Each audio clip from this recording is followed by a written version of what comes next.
Okay, feeling like a fraud, feeling like you charging an amount of money for an hour's personal training session is a scandalous act that leaves you feeling totally devoid of any moral compass, is actually quite a normal way to feel as a starting personal trainer.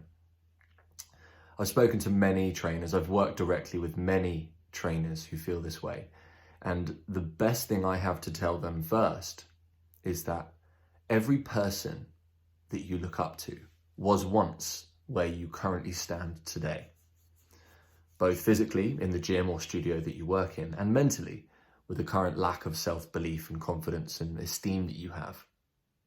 Now, the best, most practical advice I have for this is actually not to hide away from it and to search inside your experience for reasons why you, no matter how little experience you have, or no matter how shit you might currently feel, that you have either helped people already achieve a better sense of health and fitness, whether that was before or after you qualified, whether that was for someone who paid for your services or not.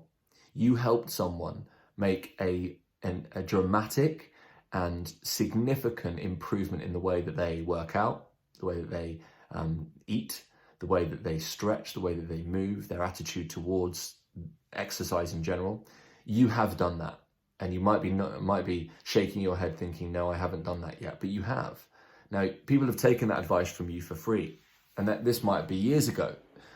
You might not even realize you were doing it because it was so natural to you. It was what you wanted to do. And so you have to draw upon life experiences to give you some confidence that you can do this for people who will pay. Now, I have also found that when you actually start charging people for things, they value it a lot more highly. So if you've managed to help people with purely free advice, if those same people were actually paying you for it, they'd probably take it even more seriously and they would go further with it. So you cannot be afraid to start to charge for your services.